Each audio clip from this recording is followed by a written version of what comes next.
이번 영상은 리딩 지저스 3권의 세 번째 수업으로 시편을 살펴보는 두 번째 시간입니다.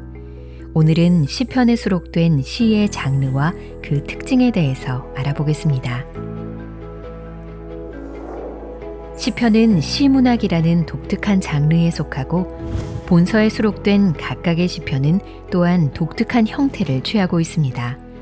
그래서 내용이나 분위기, 구조나 특징적인 표현이 서로 비슷한 시편들을 묶어서 그 장르를 구분할 수 있습니다.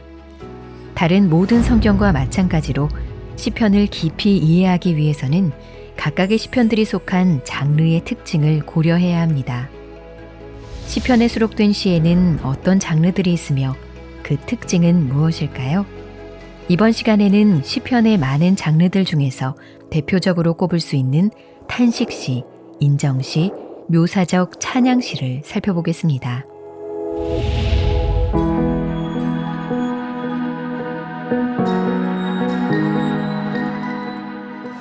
시편에 가장 많이 등장하는 장르는 바로 탄식시입니다. 여러 종류의 장르 중에서도 탄식시가 가장 많다는 사실은 우리가 타락한 세상 가운데 살고 있다는 본질을 보여줍니다. 탄식시의 시인은 비정상적으로 돌아가는 세상에서 절망적인 상황에 빠진 자신의 모습을 보며 하나님께 건져달라고 간청합니다. 그래서 탄식시를 청원시라고도 부릅니다. 시인은 혼란스러운 상황에 빠진 자신의 고통을 단순히 알아달라는 데에서 멈추지 않고 하나님께서 개입하셔서 고통에서 건져주시기를 간절히 청합니다. 시인이 고통당하는 원인은 주로 대적자들의 악행과 조롱 때문이거나 자신의 생각과 행동 또는 하나님께 버림받았다는 느낌 때문입니다. 모든 탄식시가 보여주는 공통적인 구조를 정리하면 다음과 같습니다. 첫째, 하나님의 이름을 부르며 시작합니다.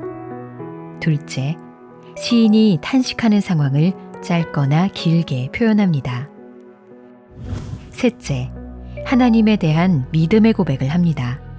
이는 탄식시의 중요한 부분으로 시편 전체의 고백의 내용이 확장되는 경우도 있습니다. 넷째, 들으소서, 구원하소서와 같은 탄원으로 시작하며 하나님의 개입을 간구합니다. 또한 대적자들을 향해 심판하소서와 같은 저주의 말을 하기도 합니다. 다섯째, 찬양을 서원하거나 하나님의 행하신 일을 인정하며 시를 마무리 짓습니다. 탄원시의 한 가지 주목할 만한 특징은 시인이 자신의 청원이 이미 응답되었다고 가정하지 않고 하나님께서 기도에 응답하셨을 때 그가 올려드릴 찬양의 내용을 말한다는 것입니다. 하나님께서 자신의 청원에 응답하실 것을 크게 확신하고 실제로 응답되었을 때 성전에서 찬양할 내용을 미리 올려드리는 것입니다.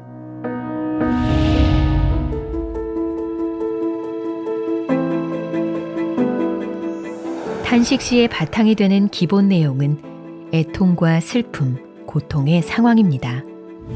현대를 살아가는 우리는 여전히 탄식시의 시인이 겪은 것과 비슷한 상황을 경험합니다.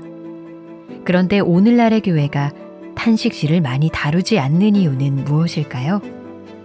패배의 가능성을 수용하지 않으려는 낙관적인 문화에 살고 있는 현대 독자에게 탄식시라는 장르가 익숙하지 않기 때문일 것입니다.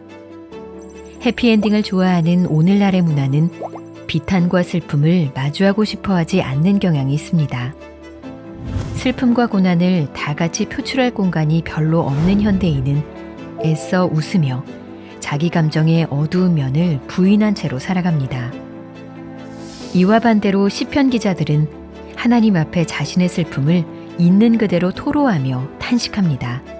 그래서 시편을 읽다 보면 시인들의 정직함에 비추어 우리의 영혼을 더 깊이 바라보게 됩니다. 어려움이 닥쳤을 때 그 불편함을 피하려고만 하고 하나님 밖에서 문제의 해결책을 찾으려 하는 우리의 본성을 발견하게 되는 것이죠.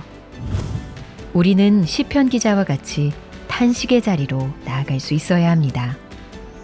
우리 삶과 세상의 잘못된 문제들을 직시하며 거룩하고 전능하신 하나님 앞에 우리의 마음을 정직하게 쏟아놓아야 합니다. 또한 내가 어떤 죄를 범했는지 구체적으로 깨닫고 그 죄를 고백해야 합니다. 우리는 이와 같이 탄식시를 통해서 하나님께 올바로 탄식하는 법을 배울 수 있습니다. 시편 기자의 부르짖음을 읽으며 우리의 영혼도 함께 부르짖는 법을 배우게 되는 것이죠.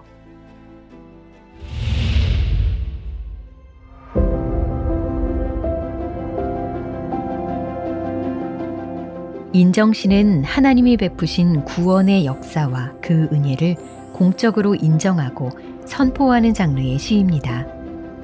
인정시에서 시인은 고난의 때에 응답받은 기도의 내용을 회중들에게 알리고 하나님께서 자신의 삶에 행하신 일을 찬양합니다.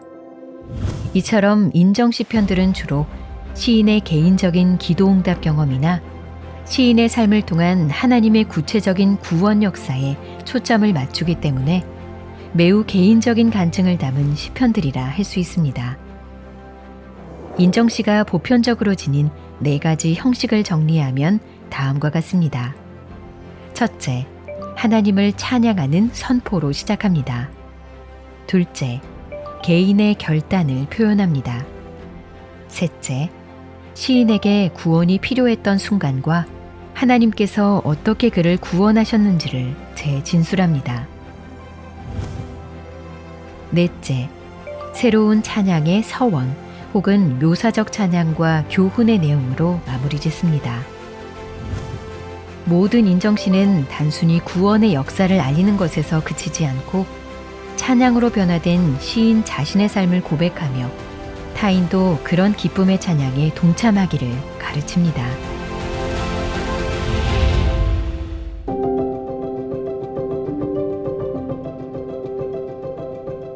묘사적 찬양시는 하나님의 속성과 하나님께서 자기 백성과 맺으신 언약의 신실함을 찬양하는 시입니다. 인정시가 시인의 개인적 경험을 담은 시라면 묘사적 찬양시는 하나님에 대한 보편적 차원의 시입니다. 그래서 시인은 여호와를 찬양하라는 뜻의 할렐루야를 자주 사용합니다. 묘사적 찬양시는 다음 3가지 구조를 갖고 있습니다. 첫째, 찬양으로의 부르심으로 시작합니다. 둘째, 찬양의 이유를 설명합니다. 셋째, 결론에 이르면서 다시 찬양하고 경배합니다. 묘사적 찬양시의 대표적인 특징은 하나님은 어떤 분이시다라는 서술형을 언제나 명령형으로 말한다는 점입니다. 청중이 실제로 찬양으로 반응할 것을 기대하며 할렐루야를 명령형으로 사용하는 것이죠. 본 장르에 속한 시에는 하나님의 속성과 돌보심, 그리고 하나님께서 인간에게 주신 율법서를 깊이 묵상하고 연구한 시인들만이 노래할 수 있는 내용의 찬양이 나옵니다. 이처럼 시인이 하나님을 찬양하는 모습은 오늘날 우리가 본받고 모델로 삼아야 할 찬양자의 모습입니다.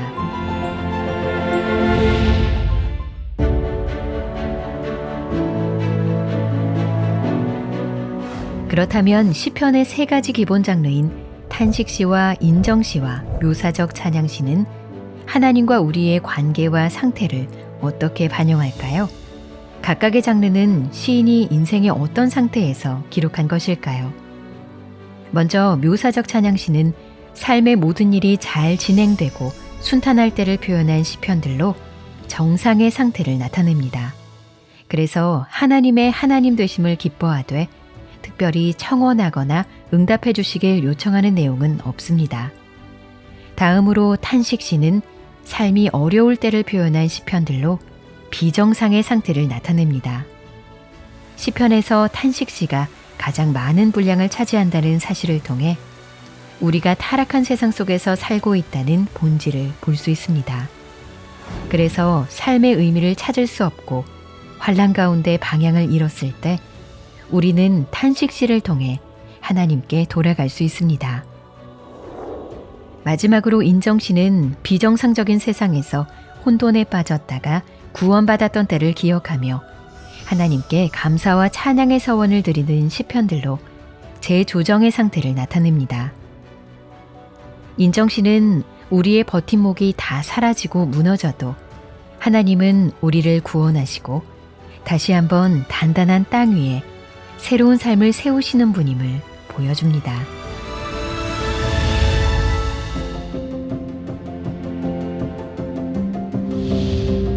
시편은 창조, 타락, 구속의 과정을 살아가는 우리의 인생을 노래합니다. 우리가 인생에서 경험하는 모든 어려움과 환난들은 하나님과 분리되어 심판 아래 놓인 타락한 세상에서 살고 있다는 분명한 증거입니다. 창조주시며 주권자인 하나님은 메시아로 오신 예수 그리스도를 통해서 이러한 비정상적인 상태를 재조정하여 온전히 회복해 주십니다. 하나님은 우리 삶의 개인적 비정상의 상태를 해결해 주실 뿐 아니라 장차 새 하늘과 새 땅에서 모든 피조물을 대상으로 우주적 재조정을 이루실 것입니다. 이것이 시편 기자와 우리가 기대하고 갈망하는 것이며 모든 시편과 성경 전체를 관통하는 종말론적 관점입니다.